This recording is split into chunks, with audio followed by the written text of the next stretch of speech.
ഒരു ഫാൻ അടുപ്പിൽ വെച്ചില്ല ചൂടായി അതിലേക്ക് നമ്മുടെ ആവശ്യത്തിന് തേങ്ങ അതിലേക്ക് ചേർത്തു.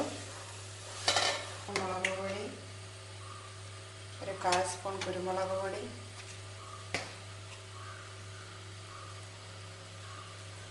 കുറച്ച് മഞ്ഞൾപ്പൊടി,